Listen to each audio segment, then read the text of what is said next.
കുട്ടൻകുളങ്ങര ശ്രീനിവാസനായാലും ചെറുതാ, പക്ഷെ അതും ഒന്നാം തരം തന്നെയാണ്. അതിന്റെ നിറം, കൊമ്പിന്റെ ശൈലി എല്ലതും വളരെ ഗംഭീര. വിടർന്ന കൊമ്പഴകിന്റെ ഭംഗിയിൽ വരുംകാലങ്ങളിൽ കുട്ടൻകുളങ്ങര അമ്പലത്തിന്റെ അല്ലെങ്കിൽ കുട്ടൻകുളങ്ങര രാജസിംഹാസനം അലങ്കരിക്കേണ്ടിയിരുന്നവൻ തമിഴ്നാട്ടിലെ ഒരു മൃഗശാലയിൽ സെൽവി എന്ന പിടിയാനയ്ക്ക് ജനിച്ച ആനക്കുട്ടി.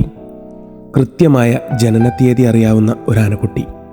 1981 ആഗസ്റ്റ് 14 ജനിച്ച് 10 വർഷങ്ങൾക്കിപ്പുറം 1991-92 കാലഘട്ടങ്ങളിൽ പൂങ്കുന്നം ശ്രീ കുട്ടൻകുളങ്ങര മഹാദേവ ക്ഷേത്രത്തിലെത്തിപ്പെട്ടു.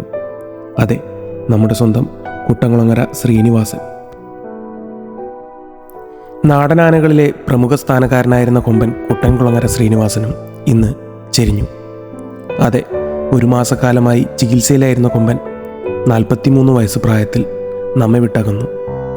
33 വർഷത്തോളമായി കുട്ടൻകുളങ്ങര ഉത്സവത്തിൻ്റെ സ്ഥിരം സാന്നിധ്യമായ കൊമ്പൻ ഈ കഴിഞ്ഞ തൃശ്ശൂർ പൂരത്തിനാണ് അവസാനമായി പങ്കെടുത്തത്. പാലക്കാട്, തൃശ്ശൂർ ജില്ലകളിലെ ഉത്സവാഘോഷങ്ങളിൽ നിറസാന്നിധ്യക്കാരനായിരുന്നു നമ്മുടെ സ്വന്തം ശ്രീനിവാസൻ. അങ്ങനെ ഗജലോകത്തു നിന്നും മറ്റൊരു കൊമ്പൻ കൂടി വിടവാങ്ങുമ്പോൾ, വീണ്ടും ഒരു ഉത്സവകാലം പടിക്കലെത്തി നിൽക്കുമ്പോൾ എണ്ണം പറഞ്ഞ കൊമ്പന്മാർക്കിടയിൽ ഇനി ശ്രീനിയുടെ മുഖം തെളിയില്ല. ശ്രീനിയുടെ ഓർമ്മകൾക്ക് മുമ്പിൽ 1000 കണ്ണീർ പ്രണാമങ്ങളോടെ രഘുനാഥ് ഋതം, പാലക്കാട്.